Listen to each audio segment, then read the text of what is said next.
নমস্কার, কেমন আছেন সবাই? সুমনা কিচেন উইথ ব্লগ চ্যানেলে সবাইকে জানাই স্বাগত। বন্ধুরা, আজকে আমি আপনাদের সাথে শেয়ার করব খুব লোভনীয় একটি রেসিপি, ভোলা মাছের ঝাল। এই রেসিপিটি তৈরি করতে খুব একটা বেশি সময় লাগবে না, আর এই সময় বাজারে ছোট সাইজের ভোলা মাছ অ্যাভেলেবেল পেয়ে যাবেন। আর এরকম ছোট সাইজের ভোলা মাছ দিয়ে কিন্তু এই ঝাল রেসিপিটা খুব ভালো হয়। চেষ্টা করবেন আপনারা ছোট সাইজের ভোলা মাছটাই কিনতে। চলুন তাহলে রেসিপিটা শুরু করা যাক। আমি ভোলা মাছগুলো আগের দিনই কিনে এনেছিলাম, আজকে কিনিনি, তাই একটু ভেজে রেখেছিলাম। আর এই রেসিপিটা তৈরি করতে আমি নিয়েছিলাম দুটো বড় সাইজের আলু কেটে নিয়েছি, আর নিয়েছিলাম কাশ্মীরি লঙ্কার গুঁড়ো, জিরের গুঁড়ো পরিমাণ মতো, হলুদের গুঁড়ো পরিমাণ মতো, আর একটা বড় সাইজের পেঁয়াজ কুচি করে কেটে নিয়েছিলাম।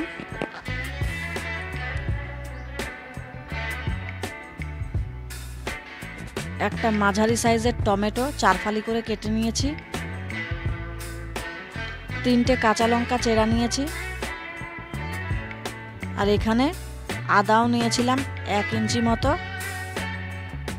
আর তার সাথে 4খানা পাকা লঙ্কা বাটা নিয়েছি।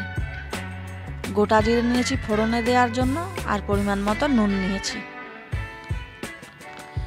কড়া বসিয়ে দিয়েছি, কড়া গরম হয়ে গেছে।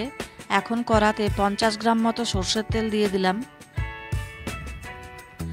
আর আগের দিনের ভাজা মাছগুলোকে উল্টে পাল্টে আর একটু ভেজে নেব।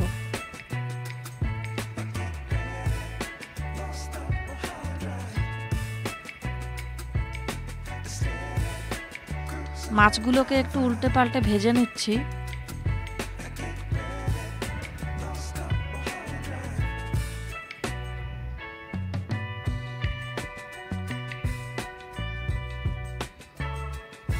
মাছগুলো ভাজা হয়েছে, এবার মাছগুলোকে একটা বাটিতে তুলে রাখবো।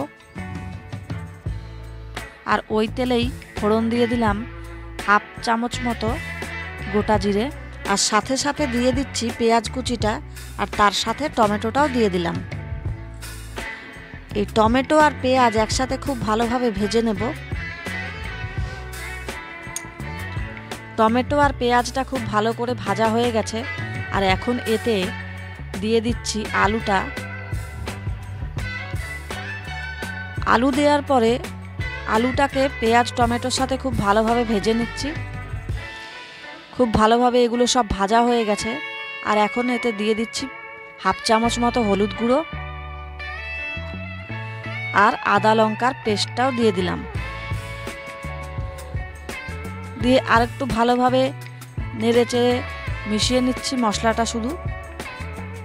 আর তার সাথে দিয়ে দিলাম 1/2 চামচ মতো জিরে গুঁড়ো, আর 1/2 চামচ মতো কাশ্মীরি লঙ্কার গুঁড়ো।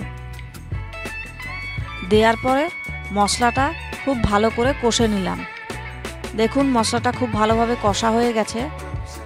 এখন আবার ওই মশলা ধোয়া জলটাও এর সাথে একটু দিয়ে দিচ্ছি, আর পরিমাণ মতো নুন এর মধ্যে অ্যাড করে দিলাম। দেওয়ার পরে আলু মশলা সব একসাথে খুব ভালোভাবে কষা হয়ে গেছে। দেখুন আলুটা খুব ভালোভাবে কষে গেছে, আর মশলা থেকে তেলটাও ছেড়ে দিয়েছে। এখন এতে আমি ঝোলটা দিয়ে দেব, সেই জন্য পরিমাণ মতো উষ্ণ গরম জল দিয়ে ঝোল দিয়ে দিচ্ছি। আর এই ঝোলটা এখন আমি 10 মিনিট মতো ফুটিয়ে নেব। ঝোলটা প্রায় ফুটে গেছে। এখন এর মধ্যে ভাজা মাছটাও দিয়ে দিলাম, আর ভাজা মাছটা দেওয়ার পরে ঝোলটাকে আরও 2 মিনিট মতো লো ফ্লেমে হতে দেব। ঝোলটা অনেকটা শুকিয়ে গেছে। রেসিপিটি আমার রেডি, তাই সবশেষে কাঁচা লঙ্কা চেরা দিয়ে রেসিপিটাকে নামিয়ে নেব। তাহলে আজকের এই ভোলা মাছের ঝাল রেসিপিটি কেমন লাগলো আপনাদের কমেন্টের মাধ্যমে অবশ্যই জানাবেন। আর এখনও যারা যারা আমার চ্যানেলটিকে সাবস্ক্রাইব করেননি, আমার চ্যানেলে সাবস্ক্রাইব করে আমার পাশে থাকবেন। আর একটা লাইক শেয়ার কমেন্ট করতে অবশ্যই ভুলবেন না। তাহলে আজকের মতো এ পর্যন্তই। ধন্যবাদ। আবার দেখা হবে অন্য কোনো রেসিপি নিয়ে অন্য কোনো ভিডিওতে।